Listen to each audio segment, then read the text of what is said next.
Assalamualaikum warahmatullahi wabarakatuh. Anak-anak sekalian, berjumpa kembali dengan Bapak dalam pelajaran PPKN melalui PPKN Studio.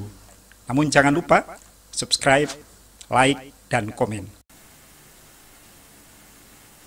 Pendahuluan Perjalanan Ketatanegaraan Indonesia sejak merdeka tanggal 17 Agustus tahun 1945 telah mengalami pasang surut baik dalam gagasan, tatanan maupun terapannya.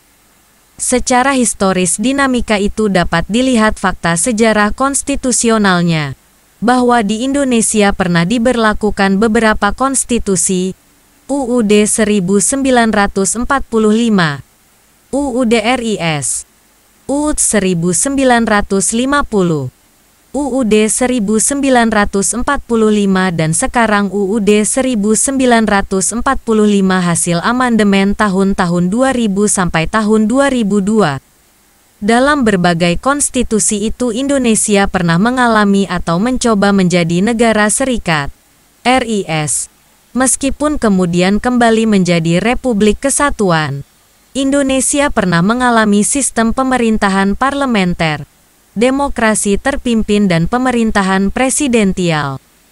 Gambaran dinamis tersebut menunjukkan bahwa konstitusi selalu menjadi dasar dari perubahan ketatanegaraan suatu negara. Dalam sejarah ketatanegaraan suatu negara, konstitusi digunakan untuk mengatur dan sekaligus untuk membatasi kekuasaan negara.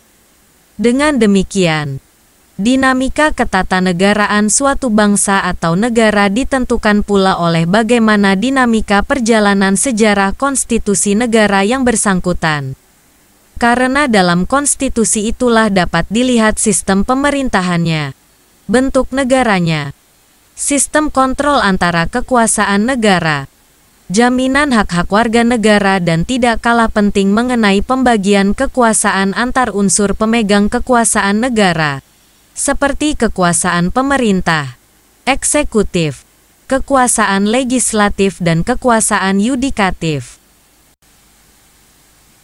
UUD 1945 sebagai konstitusi pertama Indonesia yang disahkan berlakunya pada tanggal 18 Agustus tahun 1945 memiliki sifat sementara, transisional, oleh karenanya banyak memiliki kekurangan dan kelemahan.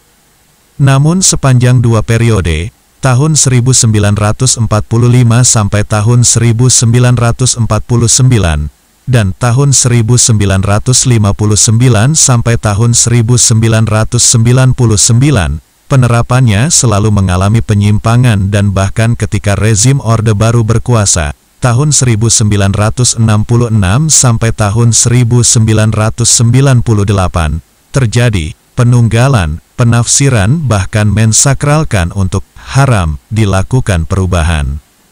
Konstitusi yang seharusnya menjadi panduan dasar dari ketatanegaraan yang lengkap, dimanipulasi dan dijadikan legitimasi kekuasaan dengan menyebut sebagai konstitusi yang baik. Dampaknya adalah runtuhnya supremasi hukum oleh kekuasaan dan hukum adalah kekuasaan itu sendiri. Gagasan pembaharuan atau perubahan UUD 1945 telah lama berkembang dan mendapatkan kesempatan ketika terjadi reformasi politik yang ditandai dengan tumbangnya rezim Orde Baru tahun 1998. Dari reformasi politik dilanjutkan ke reformasi total di segala bidang. Salah satunya adalah reformasi konstitusi, yaitu dengan mereformasi atau mengamandemen UUD 1945, dengan harapan penyelenggara negara dalam melaksanakan fungsinya harus betul-betul konstitusional yang bersandar kepada konstitusi yang kokoh untuk melindungi bangsa dan negaranya dari ancaman, baik dari dalam maupun dari luar pemerintah. Suatu konstitusi yang kokoh adalah bercirikan adanya batas-batas kewenangan dan kekuasaan semua lembaga negara dan harus saling mengawasi dengan sistem checks and balances dan memberi jaminan atas hak asasi manusia. Amandemen pertama UUD 1945 ditetapkan dalam Sidang Umum Majelis Permusyawaratan Rakyat tahun 1999, SUMPR 1999. Dalam sidang ini MPR telah merubah 9 pasal UUD 1945, yaitu pasal 5 ayat 1, pasal 7, pasal 9, pasal 13 ayat 1, dan ayat 2, pasal 14, pasal 15, pasal 17 ayat 2, dan ayat 3, pasal 20 dan pasal 21. Pergeseran ini telah membuat UUD 1945 menganut paradigma baru dalam hal pengaturan kekuasaan negara, yaitu dari paradigma pembagian kekuasaan, division of power, distribution of power, menjadi pemisahan kekuasaan, separation of power. Amandemen kedua UUD 1945 dicapai dalam sidang tahunan Majelis Permusyawaratan Rakyat tahun 2000. STMPR 2000. Dalam sidang ini MPR telah mengubah atau menambah 25 pasal dan 5 bab. Yang terpenting dari perubahan kedua ini adalah penegasan prinsip otonomi daerah, penegasan mengenai hak-hak DPR dan anggota DPR, serta penerimaan pasal-pasal tentang hak asasi manusia. Amandemen ketiga UUD 1945 dicapai dalam sidang tahunan Majelis Permusyawaratan Rakyat tahun 2001, STMPR 2001, yang berlangsung pada tanggal 3 sampai tanggal 9 November tahun 2001. Dalam sidang ini MPR telah mengubah atau menambah 23 pasal dan 3 bab.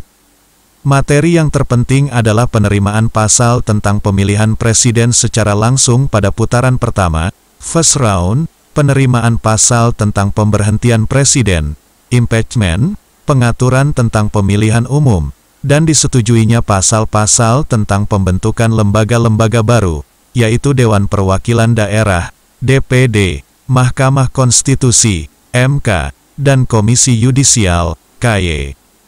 Selanjutnya, Amandemen keempat UUD 1945 dicapai dalam sidang tahunan Majelis Permusyawaratan Rakyat tahun 2002, STMPR 2002, yang berlangsung pada tanggal 1 sampai tanggal 11 Agustus tahun 2002.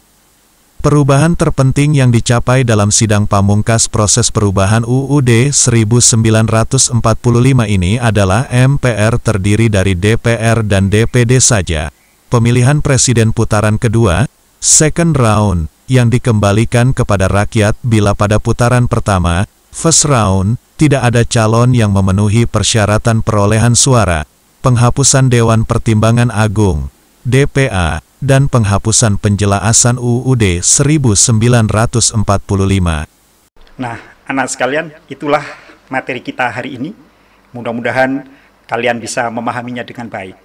Jika kalian masih belum bisa memahami dengan baik, maka kalian bisa buka kembali video ini di YouTube Bapak, yaitu di PPKN Studio. Atau kalian kembali ke Google Classroom untuk membuka materi dengan lengkap. Terima kasih atas perhatiannya. Assalamualaikum dan salam sejahtera.